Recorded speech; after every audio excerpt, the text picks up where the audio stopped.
Hey there, everybody. Welcome to our Only Murders in the Building, Season 3, Episode 10 finale. Do you mean only accidents in the Okay. building? Because this was no premeditated anything. This was a bunch of accidents. Okay, you know what, though? I will say this. I grew up watching a lot of murder mystery shows. I watched a lot of Diagnosis Murder where Dick Van Dyke as a doctor somehow managed to solve a lot of crimes. Not all of them were purposeful. I can't believe I'm doing this. Like I can't I'm coming out here on my white horse fighting for this finale, which I liked kind of even more than I thought I would. I don't know why. I thought that it was going to really bum me out or let me down in some way. I think it's because I saw these theories that, okay, Cliff is going to be the killer, but he is going to kill Ben Glenroy like mid-stress dance, which really would have annoyed me because that was just a bit. But I bought it. I enjoyed the finale. I understood it. I'm coming away feeling satisfied. Yeah, and it looks like most of the internet is really satisfied. I mean, there were some people out there that were eerily right about a lot of details in our comments about what happened. I'm just putting that out there with my own detective hat on. You know, we had heard that there were some spoilers out there. We hadn't seen them, and we didn't want to talk about them because, well, one, we hadn't seen them. Two, we didn't want to know. We didn't want to ruin it for anybody, but it was very interesting. Some of the comments that was very like, as I was watching the show like last night, I was like, interesting. Okay, here's my big question for all the commenters now. This is the most self-serving thing I've possibly ever done in a video. Do I get credit for saying... yes. Okay. Yes, you do. I'll take it. But here's the thing. That's a W. I don't know if it's a W. This is why I'm asking the question. No. Because I also lost confidence in myself a couple weeks ago. And I bailed on it. No. And last week I said it was Taubert. No, I was jumping on your bandwagon. No. I'm taking an L. You are taking a W. I've taken, a complete L every season. I've never gotten it right. Okay. But you absolutely, you are taking a W. Okay. And to everyone in the comments that knew it was Cliff without reading the spoilers, you guys were right too. And you guys got to take a W on that because it was hard watching this show to actually get to Cliff. Like, Cliff, for most of this season until the past couple episodes, maybe had 5 minutes of screen time. Like, if you were putting together the clues, they weren't there. So it was really not until the end that it was like it made sense that it was Cliff, which is probably why you jumped off, the Cliff bandwagon because you had made up an entire theory that just wasn't even on the show because there was no way to know. Yeah, the only way I could see people not giving up on the Cliff theory and not jumping off the bandwagon like me is just thinking, okay, we're finding out this stuff about finding out this stuff about Donna a little bit too early. There's got to be another twist. And then I did think that. I did think, okay, we're finding out about Donna too early, but I thought it was because Taubert was going to be revealed at the end of this. I'm going to take my W on 2 killers. Okay. 2 killers. Okay, there you go. There's people. your 2 killers. There you go. Thank you. Okay, listen, guys. We are going to have a live stream tonight over on our Patreon talking all about Only Murders in the Building finale, season 4, what could be coming up on that. It's going to be really fun. We have these every week over on our Patreon, but tonight it's all Only Murders. We're going to dive into the finale here, but we're going to take your questions. We're going to dive even deeper into it on the live tonight. So we really hope that you'll join us for, our Only Murders in the Building live stream. It's going to be a lot of fun. Like I'm sure there's so many reactions. And I mean, we're going to talk about the cliffhanger, rest assured here, and what could be coming up next season. But we'll start. Well, let's get into a little bit more of my guy Cliff here for a moment, because I did question a lot, like what the motive could be for all of this. And I mean, if there is any beef that I have, it's that casting for the musical stressed him out to the point that he was dancing around versus him knowing this whole time that he killed Ben Glenroy, and he never Mhm. stress danced about that. Like, that apparently didn't stress him out at all. Yeah, I mean, it was obviously just a fun bit and Yeah. it didn't actually go into anything else, which, yeah, was a bit disappointing. If it was really like that big of a thing, then, after the accident, even if he didn't like stress dance him down the elevator shaft, it would have been interesting to see him pirouette into the elevator because that would have stressed him out more than this play. Yeah, I do think that the way in which they built up the accident, the what happened here with Ben and Cliff, it made sense to me mostly through the Mhm. lens of you have Ben who is confronting him almost out of nowhere about what happened to him. Oh, almost out of nowhere, Yeah. completely out of nowhere. We had like our trio trying to figure this out all season, and Ben figured it out in 5 minutes just standing at the elevator. Ben, listen, Ben, if you had not died, maybe you could have had your own detective show after all of this. He figures it out so unbelievably fast. And Cliff is, I think, for one, just totally blindsided by Yeah. all of this. And Yep. here is this guy who we already knows is not the most fun person in the world. He's been dealing with this nonsense for a while, who is now coming out of the woodwork and basically saying, your mom, the person who has given you everything, the person who has given you the opportunity with this play, she tried to kill me. How dare her? I'm going to call the police, and Yes. effectively, I'm going to take everything away from you. His reaction to that is very, very emotional. And on top of all of that, here you have been calling Cliff boy on a number of occasions. And I think because of the close relationship he has with his mom, which we can make plenty of jokes about, but I think he is probably someone who has been called boy many times in his life, and he feels like it's disrespectful and it hurts. It's hurtful and it sets him off. Yeah, I believe this is what would have happened, that they would have gotten into this, scuffle, that it was an accident. It wasn't like I'm doing this on purpose. I've rewatched it a bunch of times. It wasn't that he was just like, I'm going to do this and took him and just threw Yeah. him into the elevator. Like they were both pushing and pulling and whatever. And, in a push, he ends up in the wrong spot at the wrong time and he goes down. This all makes sense. Yeah. The Donna motive still doesn't make any sense to me. She's like, oh, I've won, 9 Tonys. I've been doing this for decades. I know how to do everything. I'm the money. I'm also the producer. I'm, the brains behind everything. So because I read a bad review, now I'm going to give him enough poison to just make him sick, which was the comment that I had gotten a lot in our comments, that as I was watching it last night, I was like, this is a very specific Yeah. detail. Very interesting. But it was, her doing that still didn't make any sense to me, even when she was like, oh, I have cancer and, this is happening to me. I was like, well, one thing doesn't have anything to do with the other. It's not like you have nothing to lose, so you're killing people, because that was never your plan. Your plan was to buy some time to replace him. But it's kind of like, okay, you could have just replaced him. Jonathan's there. And he wouldn't have taken that cocktail from Dr. C because that wasn't happening at that point on the first opening night. Jonathan would have been just fine. And she could have just been like, listen, Ben, sorry, I read this review. You're out. You're in, Jonathan. And Ben could have thrown whatever fit he wants about it. But come on.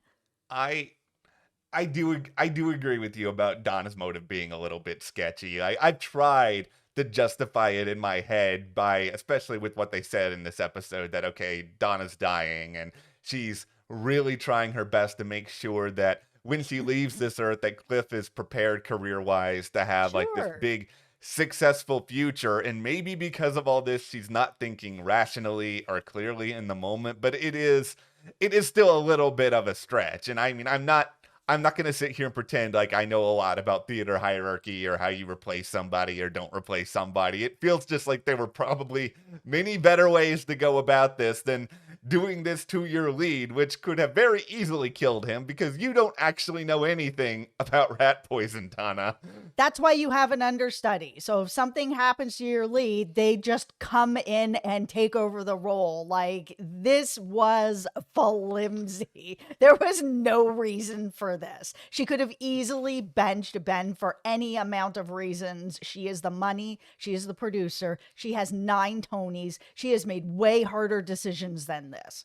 I will at least say I followed along a lot more in this season than I did in season 2. Like the Poppy in season For 2, sure. other than like I need Cinda's podcast to work. I still can't figure out why exactly that happened. And this is just this emotionally at least makes sense and kind of gets into one of the big themes of the whole season. Yeah, that's the thing that I think I was struggling the most with this season is like there was just a lot of things that felt like it was kind of missing. Like this felt like this was just about theater and the production. There was, a lot less. It felt like the murder, the accidents were secondary and that everything was really about the play, the performances, the songs. And while I loved all of it, it was great seeing Martin Short on stage. I'm so glad we had a chance to see Paul Rudd's performance because it's just like, how did he get that bad review? I know that it wasn't the musical at that time, but I'm just like, oh my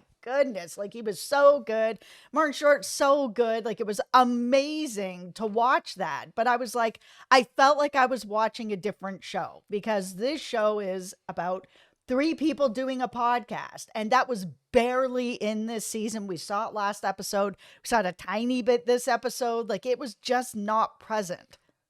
I feel like what happened this season, and this happens for a lot of people, I think especially people who live and work in New York, where Broadway is like such an intrinsic part of a lot of the entertainment community. Course. And I think people really want to have their sort of moment in the sun. It's sort of like what we saw with Howard and KT earlier this season. I feel like a lot of people have that dream. And I think a lot of people on Only Murders had that dream. And they were just thinking, let's craft a season around this idea where people like Howard, like Loretta can be stand-ins for a lot of us. And I think they really relish this opportunity to play around, create musical numbers, have some fun. Those musical numbers are going to be like chart toppers. They're going to sell 1 million of them after this show. They were like legitimately good. It did. I do think that it did feel like a different show at times. I would have wanted more of the Arconia. It is a difficult sort of balancing act because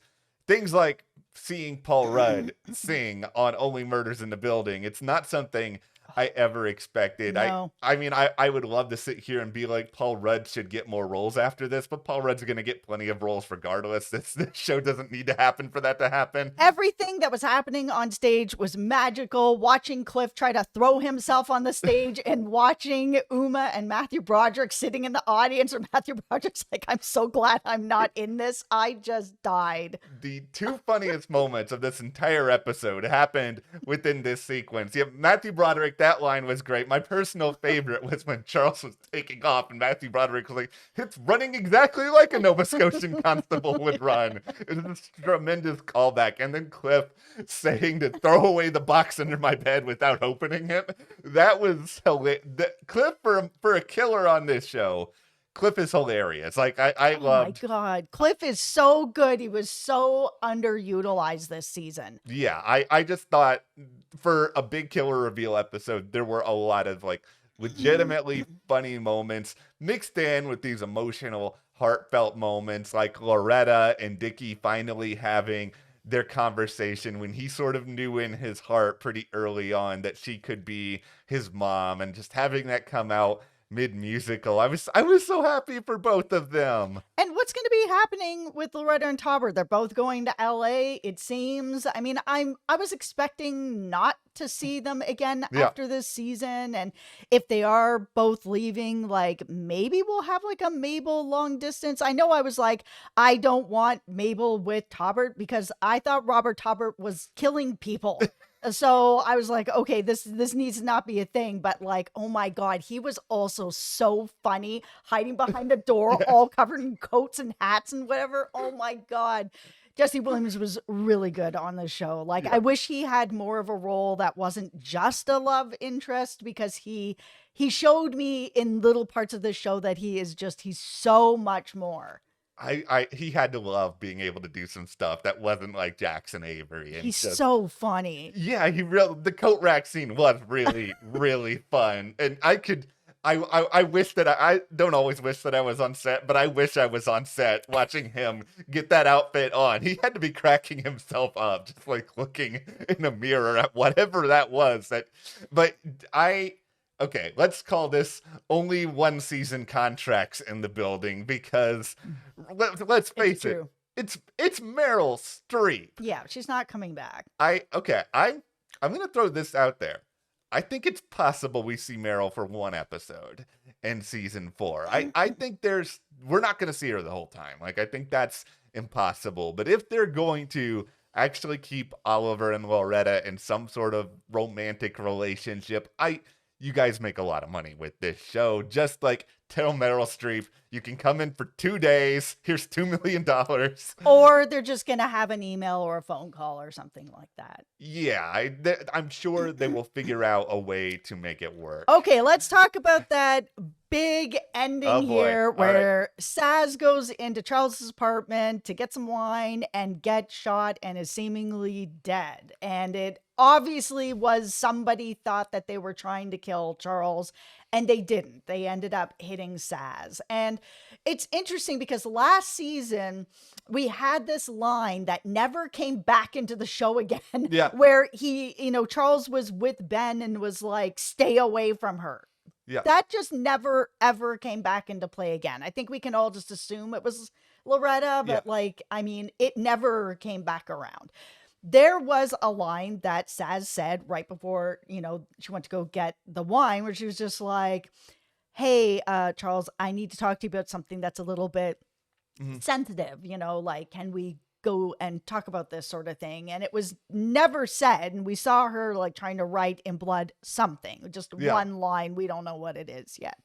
My tinfoil hat theory is that this is going to have something to do with Jan, which is the storyline that I just didn't like the most when it came to Sazz. Like, I like the Sazz character. I love Jane Lynch. Like, she's been great on this show. And it's been a really interesting relationship between Sazz and Charles, because while Sazz has taken, girlfriends away from Charles and has taken, sort of a lot away from Charles, in a lot of ways, Sazz really looks up to Charles and wants to be Charles. And, Charles is really important to Sazz. And we've seen them have a lot of really important intimate conversations where Sazz has really been there for Charles. So this season, when she was like, I'm dating the person who tried to kill you, I was like, okay, this feels like this doesn't make as much sense for the Sazz character. Now, I know that Charles tried to date Jan again after Jan tried to kill him, but Sazz has a real soft spot for Charles, that I thought that her being like, you know what, I'm getting into this romantic relationship with somebody who tried to kill you, I just kind of didn't believe it. And so now I'm kind of wondering if the sensitive topic was something along the lines of me and Jan are getting married, or something has fell through the cracks and Jan is getting out. Like, I don't know. I don't think that Jan is the killer. I think they want to bring, Amy Ryan back. Yeah. But it's Scott Bakula. Scott Bakula. Okay. I'm kidding. Am I? I don't know. We'll see. I think Scott Bakula is going to be on next season some form. I would love it if Scott Bakula is on just playing a completely random, different character than anything we would have ever thought after that text from Joy, and they just never addressed that, this character looks just like Scott Bakula. I would be all in on that. I mean, Scott Bakula, he's not a series regular on anything else right now. NCIS New Orleans is over. He didn't want to do the Quantum Leap reboot. So it just makes sense. Like, he's sort of one of those older silver fox Yeah. gentleman that's been on these, serialized shows or procedural shows, and so was Charles. So it kind of makes sense that, like, Charles on Brazos or Scott Bakula or Mark Harmon, that all these kind of silver foxes would all know each other and either have a little bit of competition to be like, I'm like the coolest silver fox out there, sort of thing. Like, I don't know. It just feels like next season's going to be a big Charles season, that it would be great to have Scott Bakula on. I'm throwing Mark Herman in there now that you've mentioned him too, because that would this season does have an opportunity to get really, really meta, and that's where I'm going with it when it comes to this cliffhanger mostly. And that I do agree that we probably are going to see Amy Ryan again. I feel like at the very least getting Jan for an episode. Like, I don't like the idea that Sazz was in any sort of relationship with her either. I felt like this show was just playing out a bit, and the bit just went to a little bit of a spot that wasn't realistic or wasn't emotionally believable anymore. But because that relationship was there, I think you can inevitably sort of think, okay, if Sazz had something to tell Charles, maybe Sazz had a conversation with Jan about it in prison, regardless of what that thing may be. For me, what I'm really hoping for is just that this allows us to have an opportunity to dive really deep into Charles's career and all of his time that was spent on Brazos, because we did learn over the course of this show that he wasn't the nicest to Ben Glenroy way back when. And Charles may have some skeletons in his closet from that show, where there are people out there who have a massive grudge against him, who want something to happen to him. And I think that's a really, really interesting thing to explore, especially, okay, this is where I'm going to put the detective cap on here. This is not a tinfoil hat thing, but I was just thinking a lot about this scene. So whoever did this, like, they were clearly in another building. Like, the bullet goes through the window. So they also had to have taken the time to realize, okay, Charles lives in this particular apartment. Charles is in the apartment at this time. They probably researched that he was doing the play earlier on in the night. Like, this was very premeditated, and this was very, very thought out. Like, there was a crazy part of me that was like, well, what if they actually were meaning to kill Sazz? But then it was just sort of like, there's no way they would have been able to tell, because it was dark in that apartment, whether it was Charles, whether it was Sazz. I have to believe that they thought they were taking out Charles in that moment. Yeah. And I mean, it could be somebody in the building as well, because I mean, if we remember, Jan lived in the same building but across the courtyard. It's sort of like shaped like a U, right? Yeah. So it could be a building across the street, or it could be across the courtyard. And that's sort of where the Jan of it all is still kind of like floating out there. That's like, okay, she had a window in the Arconia across the courtyard. So it could be still sort of connected, but maybe not. I don't know. It's hard to know. All I need to really know is that we're not going to have another female killer going into season 4. There's been 3 now. Like, it's enough. Okay, I'm putting on the tinfoil hat here now for this. Okay. Teddy Demas, what's going on, buddy? Nathan Lane was not in this season. Nope. Could Teddy have hired somebody to do this? I'm thinking about people we know with a motive.